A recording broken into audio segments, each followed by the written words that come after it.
കരുതലാകാം ചർമ്മ സംരക്ഷണത്തിലും. അതിനായി തിരഞ്ഞെടുക്കാം 15 വർഷത്തെ സേവന പാരമ്പര്യമുള്ള skin care centre Kunnappally Perinthalmanna. നിങ്ങൾക്കായി നൽകുന്നു ആധുനിക സൗകര്യങ്ങളോട് കൂടിയ ട്രീറ്റ്മെന്റ്സ്. ആധുനിക ലേസറുകളായ diode laser, carbon laser, fractional laser, pigmentation laser, pico laser, hair ട്രീറ്റ്മെന്റുകൾക്കായി GFC ട്രീറ്റ്മെന്റ്, PRP ട്രീറ്റ്മെന്റ്, കഷണ്ടിക്കും മുടികൊഴിച്ചിലിനും ശാശ്വത പരിഹാരം, ഏറ്റവും മികച്ച ഹെയർ ട്രാൻസ്പ്ലാന്റേഷനും, ദന്ത സംരക്ഷണത്തിന് പ്രത്യേക ഡെന്റൽ ഡിപ്പാർട്ട്മെന്റ്. ഇതോടൊപ്പം thread lift, hifu treatment, botox, fillers തുടങ്ങിയവയും എല്ലാവിധ സ്കിൻ കെയർ മെഡിസിനുകളുമായി ഫാർമസി സൗകര്യവും അത്യാധുനിക സൗകര്യങ്ങളോട് കൂടിയ ലാബ് ഫെസിലിറ്റി, പാർക്കിംഗ് സൗകര്യവും ലഭ്യമാക്കി skin care centre Kunnappally Perinthalmanna. Contact number 9947549050 7306384768. Nilambur MLA PV Anvar അറസ്റ്റിൽ. എടവണ്ണ ഒതായിലെ വീട്ടിൽ നിന്നുമാണ് നിലമ്പൂർ ഡിവൈഎസ്പി B ബാലകൃഷ്ണന്റെ നേതൃത്വത്തിലെത്തിയ പോലീസ് അറസ്റ്റ് ചെയ്തത്. തുടർന്ന് നിലമ്പൂർ ജില്ലാ ആശുപത്രിയിൽ എത്തിച്ച് വൈദ്യപരിശോധന പൂർത്തിയാക്കി നിലമ്പൂർ കോടതിയിൽ ഹാജരാക്കി. അറസ്റ്റ് ചെയ്ത സമയത്ത് വീട്ടിലും ആശുപത്രി പരിസരത്തും വൻ പോലീസ് സന്നാഹമാണ് ഒരുക്കിയത്. കരുളായി പൂച്ചപ്പാറ പ്രാക്തന ഗോത്ര വിഭാഗത്തിലെ ആദിവാസി യുവാവ് മണി കാട്ടാന ആക്രമണത്തിൽ മരണപ്പെട്ട സംഭവവുമായി ബന്ധപ്പെട്ട് നിലമ്പൂർ നോർത്ത് വനം ഡിവിഷൻ ഫോറസ്റ്റ് തകർത്ത കേസുമായി ബന്ധപ്പെട്ട കേസിലാണ് അറസ്റ്റ്. PV അൻവർ MLAയെ ഒന്നാം പ്രതിയാക്കിയാണ് കേസെടുത്തത്. പോലീസുകാരനെ മർദ്ദിച്ചതായും FIR പറയുന്നു. പൊതുമുതൽ നശിപ്പിക്കൽ, കൃത്യനിർവഹണം തടസ്സപ്പെടുത്തൽ, പോലീസുകാരെ മർദ്ദിക്കൽ തുടങ്ങിയ വകുപ്പുകളാണ് MLA ഉൾപ്പെടെയുള്ളവർക്കെതിരെ ചുമത്തിയിട്ടുള്ളത്. നിലമ്പൂർ DYSP ഉൾപ്പെടെ 3 DYSPമാർ ഉൾപ്പെടെ വൻ പോലീസ് സന്നാഹമാണ് അറസ്റ്റ് രേഖപ്പെടുത്താനെത്തിയത്. അറസ്റ്റിന് പിന്നിൽ മുഖ്യമന്ത്രി പിണറായി വിജയനാണെന്നും DGP അജിത് കുമാറും മുഖ്യമന്ത്രിയുടെ പൊളിറ്റിക്കൽ സെക്രട്ടറി P ശശിയുമാണെന്നും അൻവർ പറഞ്ഞു. റോഡ് പോയി ബ്ലോക്ക് ചെയ്യും. എന്താ കാര്യം? ആ യാത്ര ചെയ്യുന്ന മനുഷ്യരെ കൂടി കഷ്ടപ്പെടുത്തുന്നവർക്ക്. അപ്പോൾ ആ റോഡ് ബ്ലോക്ക് ചെയ്യൽ ഒഴിവാക്കിയിട്ട് ഫോറസ്റ്റ് ഓഫീസിലേക്കല്ലേ പോകേണ്ടത്? ഫോറസ്റ്റുകാർ ചെയ്ത കുറ്റത്തിന് ഇന്ന് പോലീസ് ഉദ്യോഗസ്ഥർ വീട്ടിൽ വന്നപ്പോൾ ഈ കാര്യങ്ങൾ ധരിപ്പിച്ചിരുന്നോ? താങ്കൾ എന്തുകൊണ്ടാണ് അറസ്റ്റ് ചെയ്യാനുള്ള നീക്കം എന്ന് ചോദിച്ചിരുന്നു. മോളിനുള്ള നിർദ്ദേശമാണ്. അറസ്റ്റ് മെമ്മോ ഉണ്ട്, അത് പ്രിപ്പയർ ചെയ്താൽ അത് തരാമെന്ന് പറഞ്ഞു. ഈ വന്ന പോലീസുകാർ എന്ത് ചെയ്യാനാണെന്ന് മുഖ്യമന്ത്രി നേരിട്ടിരുന്ന മണിക്കൂറുകളായി ഉച്ചയ്ക്ക് ഇരിക്കാൻ തുടങ്ങിയതാ. ഇരുന്നു കൊണ്ട് അവിടെ ഇരുന്ന് കൈകാര്യം ചെയ്യുക. ഇപ്പുറത്ത് ശശി, അപ്പുറത്ത് അജിത് കുമാർ, ഇങ്ങനെ ഇരുന്നിട്ടല്ലേ ഇത് കൈകാര്യം ചെയ്യുന്നത്. ഈ പോലീസുകാർ എന്ത് ചെയ്യാനാണ്? ഈ നേരത്തെ ഒരുപാട് കേസുകൾ അൻവറിനെതിരെ എടുത്തിരുന്നല്ലോ. ഇപ്പോൾ ലാസ്റ്റ് പോലീസ് സെക്രട്ടറി ആക്ട് പ്രകാരം കേസ് എടുത്തു. അതിലൊന്നും അറസ്റ്റ് ഇല്ലാതെ ഈ ഘട്ടത്തിൽ ഇപ്പോൾ അറസ്റ്റ് ചെയ്യേണ്ട ആവശ്യം അത്രമുണ്ടോ? അല്ല, സ്വാഭാവികമായിട്ട് അതൊക്കെ ഇതിന്റെ കൂട്ടത്തിൽ വരും. മജിസ്ട്രേറ്റിനെ പോയി നോക്കട്ടെ. പോകില്ലേ? ഓവർ സ്മാർട്ട് ആവേണ്ട അടിക്കുക. മനസ്സിലായോ? നിങ്ങൾ കണ്ണൂരിൽ നിന്ന് വരുന്ന വെച്ചുകൊണ്ട് മാനം കെടുക്കാൻ നിൽക്കരുത്.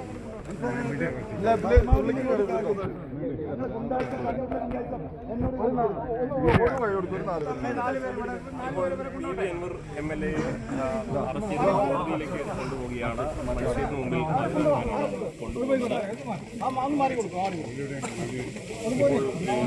മുമ്പോട്ട് കൊണ്ടുപോകുമ്പോൾ മാധ്യമങ്ങളെ കുറെ സമയമായിട്ട് അദ്ദേഹം കാണുന്നുണ്ട്. കഴിഞ്ഞ 10 വർഷമായിട്ട് ഒരു MLAക്ക് ഇതാണ് അവസ്ഥയെങ്കിൽ പിണറായി വിജയനെതിരെ പ്രസംഗിക്കുന്നവരുടെ ഗതി എന്താകുമെന്നും അറസ്റ്റിന് മുൻപ് MLA പ്രതികരിച്ചു.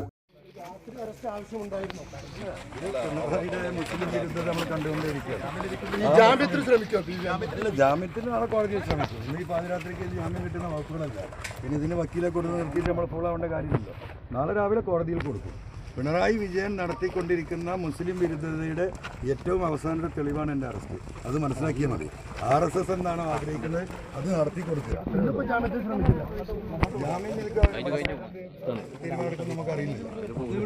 നാളെ ജാമ്യാപേക്ഷ സമർപ്പിക്കും. തീർച്ചയായിട്ടും നാളെ ജാമ്യാപേക്ഷ കോടതിയിൽ സമർപ്പിക്കും.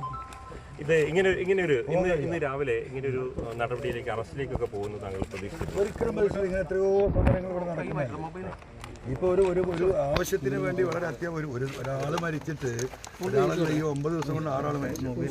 ഇനി ഒരു 10 ദിവസം അല്ലെങ്കിൽ ഒരു മാസം 2 മാസം ഞാൻ ജയിലിൽ കിടന്നാൽ ഈ മരണമെങ്കിലും ഒന്ന് കുറഞ്ഞിട്ടോ? അതിനെന്തെങ്കിലും സാധ്യതയുണ്ടോ? ഈ വിഷയമൊന്ന് സീരിയസ് ആയി ജനങ്ങളും സർക്കാരും കൺസിഡർ ചെയ്യോ? അങ്ങനെയെങ്കിൽ ഈ മലയോര മനുഷ്യർക്ക് ഒരു ആശ്വാസം കിട്ടുകയാണെങ്കിൽ കിട്ടട്ടെ എന്ന്. ഈ PDP ആക്ട് കിട്ടതുകൊണ്ടാണോ ഇത്തരത്തിലൊരു അറസ്റ്റ് ആവശ്യമായി വന്നത്? അല്ല, അതിപ്പോൾ അറസ്റ്റ് ചെയ്യാൻ ആവശ്യമായി ജയിലിലടക്കാനുള്ള ആവശ്യമായ വകുപ്പിടാനാണ് മുഖ്യമന്ത്രിയുടെ ഓഫീസ് നിർദ്ദേശം കൊടുത്തിരിക്കുന്നത്. അപ്പം ജയിലിൽ കിടക്കാൻ പാകത്തിന് ജാമ്യം കിട്ടാത്ത ആ വകുപ്പുകൾ ചേർത്ത് സ്വാഭാവികമായിട്ട് പോലീസിനെ ചെയ്യേണ്ടി വരും. ഇന്നിപ്പോൾ അറസ്റ്റ് ചെയ്തുകൊണ്ട് വന്നപ്പോൾ തന്നെ ഇപ്പോൾ ആശുപത്രിയിൽ നിന്നൊക്കെ കണ്ടത് പോലീസ് വലിയൊരു ബലപ്പെടുത്താണ്, ഒരു മൽപ്പിടുത്തം ഞങ്ങളൊക്കെ നേരിട്ടു. അത്രയൊരു മൽപ്പിടുത്തമൊക്കെ ഒരു MLA അറസ്റ്റ് ചെയ്യുമ്പോൾ ആവശ്യമുണ്ടോ? അതിപ്പോൾ ദാവൂദ് ഇബ്രാഹിം അല്ലേ, മറ്റേ വീരപ്പനെയൊക്കെ അറസ്റ്റ് ചെയ്യുമ്പോൾ കണ്ടിട്ടില്ലേ? അതുപോലെ ഒരു ഭീകരത സൃഷ്ടിക്കുക. പിണറായിക്കെതിരെ പറഞ്ഞാൽ PV അൻവർ MLA സ്ഥിതി ഇതാണെങ്കിൽ നിങ്ങളൊക്കെ മനസ്സിലാക്കിയോ, നിങ്ങളുടെ സ്ഥിതി എന്തായിരിക്കുമെന്ന് നിങ്ങൾ ആലോചിച്ചോ എന്ന് ഇവിടെ ഈ നാട്ടിൽ പ്രതികരിക്കുന്ന സംസാരിക്കുന്ന ജനപ്രതിനിധികളായാലും പൊതുപ്രവർത്തകരായാലും അവർക്കുള്ള ഒരു ഭീഷണിയാണിത്. അതുകൊണ്ടല്ലേ നോട്ടീസൊന്നും ഞാൻ പോയി അറസ്റ്റ് വരിക്കില്ലേ? എന്തിനാ ഇത്ര വലിയ ഭീകരത ഈ പാതിരാത്രിയിൽ? എന്ത് കൊലക്കുറ്റാ ചെയ്തിട്ടുള്ളത്? അപ്പോൾ സ്വാഭാവികമായിട്ടും പേടിപ്പെടുത്തുക, ഭീതിപ്പെടുത്തുക. മുസ്ലിം സമുദായത്തിനെ ഇല്ലായ്മ ചെയ്യാനാണ് ഇവിടെ ഇരുന്ന പോലീസ് ഉദ്യോഗസ്ഥന്മാർ ശ്രമിച്ചത്. അതിനെയാണ് ഞാൻ ചോദ്യം ചെയ്തത്. ഇന്നിപ്പോൾ മലയോര മേഖലയിലെ ക്രൈസ്തവരുടെ വിഷയത്തിൽ ഇടപെട്ടു. അപ്പോൾ സ്വാഭാവികമായിട്ടും ന്യൂനപക്ഷങ്ങളോട് പിണറായി കഴിഞ്ഞ കുറേ കാലങ്ങളായിട്ട് 3.5 കൊല്ലമായിട്ട് എടുക്കുന്ന നിലപാട്, എസ്പെഷ്യലി മലബാറിൽ നിന്നുള്ള മുസ്ലിങ്ങളെ പൂർണ്ണമായും വർഗീയവാദികൾ എന്നല്ല പറഞ്ഞത്. പ്രിയങ്കയ്ക്ക് വോട്ട് ചെയ്തവർ മുസ്ലിങ്ങൾ വർഗീയവാദികളാണ്, ഭീകരവാദികളാണ് എന്ന് പോളിറ്റ് ബ്യൂറോ മെമ്പർ പറയുകയും അതിനെ മുഖ്യമന്ത്രി എൻഡോസ് ചെയ്യുന്ന ഈ കാലത്ത് ഇങ്ങനെയൊക്കെ തന്നെ ഉണ്ടാവുള്ളൂ.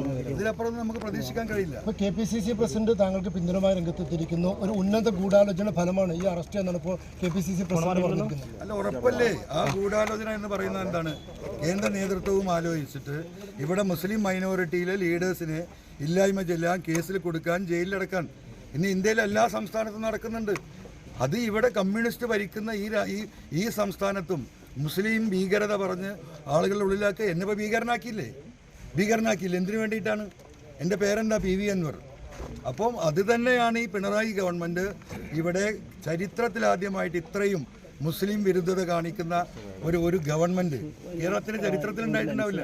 ഇപ്പോൾ രമേശ് ചെന്നിത്തല ഒപ്പം കോൺഗ്രസിന്റെ നേതാക്കൾ, ലീഗിന്റെ നേതാക്കളൊക്കെ താങ്കളുടെ ഇതിൽ പ്രതിഷേധം അറിയിച്ച് രംഗത്തെത്തിയിരിക്കുന്നു. ഒരു MLA ഇങ്ങനെ അറസ്റ്റ് ചെയ്യണമെന്ന്. നിങ്ങൾ UDFന്റെ ഒരു നിലപാടിനെ എങ്ങനെയാണ് നോക്കിക്കാണുന്നത്? സ്വാഭാവികമായിട്ടും ഇത് ജനങ്ങൾ നോക്കിക്കാണുന്നൊരു വിഷയമാണ്. ഇത് രാഷ്ട്രീയമല്ല. ഞാനൊരു ജനകീയ യാത്രയാണ് നടത്തിയത്. ഞാൻ DMKയുടെ പേരിലല്ല നടത്തിയത്. ഈ സമൂഹത്തിൽ മുഴുവൻ മനുഷ്യരും ബാധിക്കുന്ന ഒരു വിഷയം. എല്ലാവരെയും ക്ഷണിച്ചു, UDFയിലെ മുഴുവൻ നേതാക്കളെയും, വിവിധ പാർട്ടിയിലെ, ഇവിടുത്തെ സാമൂഹിക സംഘടനകൾ, രാഷ്ട്രീയ സംഘടനകൾ, അതുപോലെ തന്നെ കർഷക സംഘം, ഇവരൊക്കെ സഹകരിച്ചില്ലേ? തിരുമേനിമാർ ആ ജാഥയിലേക്കാണ് ക്ഷണിച്ചത്. ആ ഒരു വിഷയവുമായി ബന്ധപ്പെട്ട വന്യജീവി നിയമ ഭേദഗതി, വന്യജീവി ആക്രമണം, സ്വാഭാവികമായിട്ടും ഇവിടുത്തെ പ്രതിപക്ഷം അങ്ങനെ എടുക്കണമല്ലോ. ഈ പ്രതിപക്ഷത്തിന് പിന്തുണ തുടർച്ചയായി ഉണ്ടാവുന്നതിനാണ് പ്രതീക്ഷിക്കുന്നത്. അല്ല, അതൊന്നും ഇപ്പൊ പറയാനായിട്ടില്ല. ഇവിടെ ഇപ്പോഴത്തെ വിഷയം എന്താണ്? ഈ അറസ്റ്റ്, ഭീകരതയും ഈ ജയിലിലടക്കാനുള്ള അവരുടെ ധൃതിയാണല്ലോ. അതാണല്ലോ ഇപ്പോഴത്തെ ചർച്ച വിഷയം. അല്ല, വേറെ എന്ത് കേസാണ് നിങ്ങൾക്ക് തന്നെ അറിയില്ലേ? ഞാൻ എന്ത് തെറ്റാ ചെയ്ത്? ഞാൻ ആ DF ഓഫീസിൽ പോയി പ്രതിഷേധം നടത്തി അവിടെ ഇരുന്നു. പ്രവർത്തകർ അവിടെ കല്ലെറിഞ്ഞ് അതിൻ്റെ അകത്ത് കയറി. ഒരാൾക്ക് നിയന്ത്രിക്കാൻ സാധിക്കുമോ? ഇത്രയും അറസ്റ്റിനെ വഴങ്ങുമെന്നും ഒളിച്ചോടില്ലെന്നും MLA പറഞ്ഞു. PV അൻവർ MLAയെ ഡോക്ടർ പരിശോധിച്ചു. തുടർന്നാണ് നിലമ്പൂർ മജിസ്ട്രേറ്റിന് മുന്നിൽ ഹാജരാക്കിയത്. തുടർന്ന് PV അൻവറിനെ 14 ദിവസം റിമാൻഡ് ചെയ്തു. തവനൂർ സെൻട്രൽ ജയിലിലേക്ക് മാറ്റി.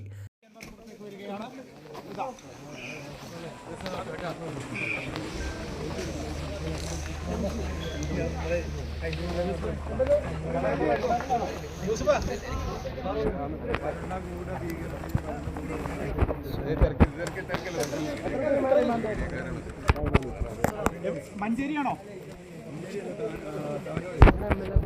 Thavanur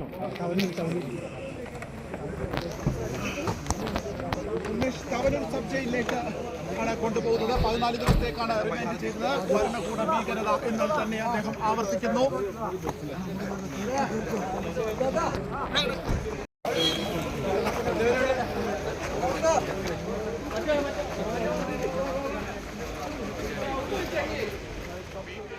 N4 news, Nilambur.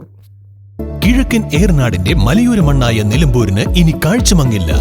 ആധുനിക സാങ്കേതിക വിദ്യകളോടെ പ്രവർത്തനം ആരംഭിച്ച ടെക്ടോണ ഐ ഹോസ്പിറ്റൽ 1000-ൽ പരം തിമിര ശസ്ത്രക്രിയകൾ വിജയകരമായി പൂർത്തിയാക്കി മുന്നേറുകയാണ്. അത്യാധുനിക ചികിത്സാ സൗകര്യങ്ങൾക്കൊപ്പം വിദഗ്ധരായ ഡോക്ടർമാരും സേവന തൽപരരായ ജീവനക്കാരും ടെക്ടോണയെ മറ്റു നേത്ര ആശുപത്രികളിൽ നിന്നും വ്യത്യസ്തമാക്കുന്നു. തിമിര ശസ്ത്രക്രിയ, vitreo retina, cornea, paediatric ophthalmology, glaucoma, general ophthalmology, operation theatre, lab, pharmacy തുടങ്ങിയ നിരവധി വിഭാഗങ്ങൾ. അന്താരാഷ്ട്ര നിലവാരത്തിലുള്ള വിവിധയിനം ലെൻസുകളും ഫ്രെയിമുകളാലും നിറഞ്ഞിരിക്കുന്ന ഒപ്റ്റിക്കൽ വിഭാഗം, വിശാലമായ കാർ പാർക്കിംഗ് സൗകര്യവും, ദിവസവും രാവിലെ 9 മണി മുതൽ വൈകുന്നേരം 7 മണി വരെ. ടെക്ടോണ eye hospital, Ooty road, Nilambur, Chanthakunnu. Phone 9605221501, 0493 122 1501.